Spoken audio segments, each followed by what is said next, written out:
அனைவருக்கும் வணக்கம். இன்றைக்கி தர்மன் அவர்கள் எழுதிய மிதவை அப்படிங்கிற ஒரு சிறுகதையை பற்றி நம்ம கேட்க போகிறோம், வாசிக்க போகிறோம். கதைக்கு போகிறதுக்கு முன்னால் ஒரு சின்ன இன்ட்ரடக்ஷன். நீங்கள் யாராவதுக்கு மனசார உதவி பண்ணியிருக்கீங்களா? அப்படி உதவி பண்ணதுக்கு பதிலாக நீ தான் இதுக்கு எல்லாத்துக்கும் காரணம்னு யாராவது உங்களை குற்றவாளியாக பார்த்துருக்குறாங்களா? இன்றைக்கி நம்ம சமூகம் ஒரு விசித்திரமான இடத்துக்கு வந்துருச்சு. காரணம், ஒருத்தர் சிரித்து பேசினாலும் அதில் சந்தேகம், உதவி பண்ணாலும் அதில் சந்தேகம், அக்கறை காட்டினாலும் அதில் சந்தேகம். அதனால் பலர் நல்லது செய்யக்கூடாதுன்னு ஒதுங்கி வாழ ஆரம்பிச்சிட்டாங்க. ஆனால் ஒரு நல்ல மனசுக்காரன் மட்டும் எத்தனை முறை அவமானப்பட்டாலோ, எத்தனை முறை சந்தேகப்பட்டாலோ மனிதநேயத்தை மட்டும் அவன் விடவே இல்லை. அந்த மனிதனோட வாழ்க்கையை தான் தர்மன் அவர்கள் தனது மிதவை என்ற சிறுகதையின் மிக இயல்பாகவும் நம் மனதை தொடும் விதமாகவும் அந்த கதையை பதிவு பண்ணியிருக்கிறார். நல்ல மனசு இந்த சமூகத்தில் ஒரு பலமா இல்லை பலவீனமா? இந்த கேள்விக்கான பதிலை தெரிந்து கொள்ள தான் மிதவை அப்படிங்கிற சிறுகதைக்குள்ளே நம்ம பயணிக்கலாம். இந்த சிறுகதையை நான் தொடர்ந்து வாசிக்கிறேன், நீங்கள் கொஞ்சம் காது கொடுத்து கேளுங்க.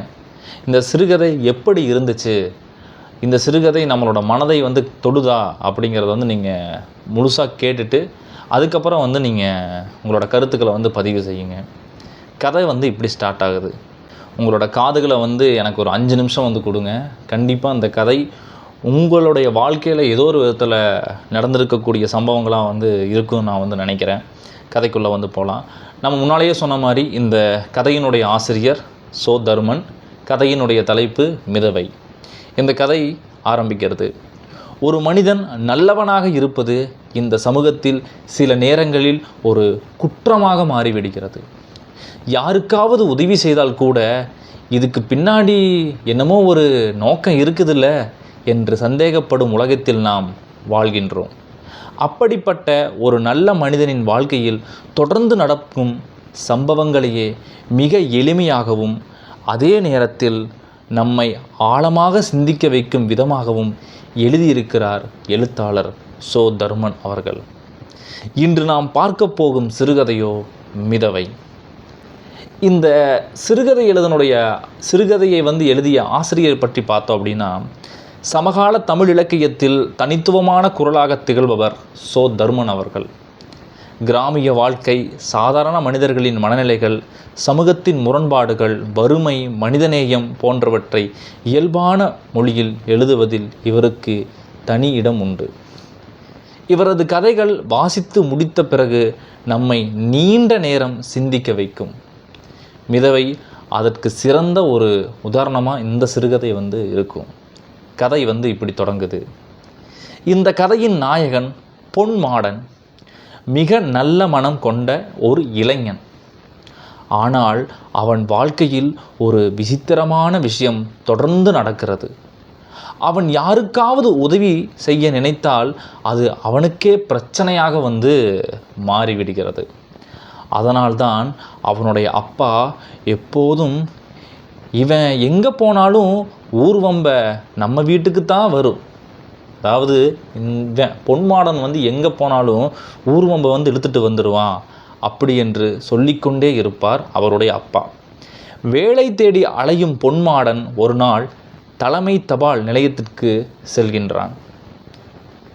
அங்கே ஒரு பெண் ஊழியரிடம் பின்கோடு எண்ணை கேட்கின்றான். அந்த பெண் மரியாதையாக பேசுகிறாள். ஆனால் அதையே தவறாக புரிந்து கொள்ளும் ஒருவன் பொன்மாடனை சந்தேகப்படுகின்றான்.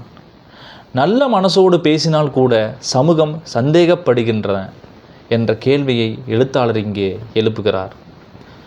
அதன் பிறகு மின் வாரிய அலுவலகத்திற்கு மயங்கி விழுந்த ஒரு மூதாட்டிக்கு உதவுகின்றான். அதாவது அதன் பின்னால் மின் வாரிய அலுவலகத்தில், அதாவது நம்ம கரண்ட் பில்லாம் கட்டணும், அந்த அலுவலகத்தில் மயங்கி விழுந்த ஒரு மூதாட்டிக்கு இந்த பொன்மாடன் போய் உதவுறான். அவளுக்கு சோடா வாங்கி கொடுத்து தண்ணீர் தெளித்து உயிர் காப்பாற்ற முயற்சி செய்கின்றான். ஆனால் கண் திறந்த மூதாட்டி, என்னோட 100 ரூபாய் எங்கே என்று கேட்கின்றார். அங்கு இருந்த கூட்டம், இவன்தான் எடுத்திருப்பான் என்று அவனையே குற்றவாளியாக பார்க்கின்றார்கள். இறுதியில் தான் சொந்த மின் கட்டணத்திற்காக வைத்திருந்த பணத்தையே அந்த மூதாட்டிற்கு கொடுத்துவிட்டு பொன்மாடன் வீட்டுக்கு திரும்புகிறான். நல்லவனாக இருந்ததற்கான பரிசு இவனுக்கு என்ன தெரியுமா? இழப்பீடு. அதோடு கடை முடியல. ஒரு நாள் பேருந்து நிலையத்தில் உதவியற்ற நிலையில் இருந்த ஒரு இளம் பெண்ணுக்கு உதவ இவன் முயல்கின்றான். ஆனால் போலீசார் அவனையே சந்தேகித்து நிலையத்திற்கு கூட்டிச் செல்கின்றார்கள். அதாவது அவனையே சந்தேகப்பட்டு காவல் நிலையத்துக்கு அவனை கூட்டிகிட்டு போகிறாங்க. அங்கே விசாரணை நடக்கிறது. பிறகுதான் உண்மை தெரிய வருகிறது. இதற்கிடையில் குடும்பத்தினர் அவனுக்கு திருமணம் செய்து வைத்தால் இப்படி அலைந்து திரிய மாட்டான் என்று நினைக்கின்றார்கள். இன்னொரு நாள் மழை இரவு, பேருந்தில் 3 பெண்கள் பணப்பையை மறந்து ஏறுகின்றார்கள். கண்டக்டர் அவனை நடுக்காட்டில் இறக்கி போடுகிறார். அதாவது அந்த 3 பெண்களை நடுக்காட்டில் இறக்கி விட்டுறாரு, ஏன்னா காசு இல்லாதனால. அப்போது பொன்மாடன் தன்னுடைய பணத்தை கொடுத்து அவர்களுக்கு டிக்கெட் வாங்கி கொடுக்கின்றான். அவர்கள் உயிரை காப்பாற்றுகின்றான்.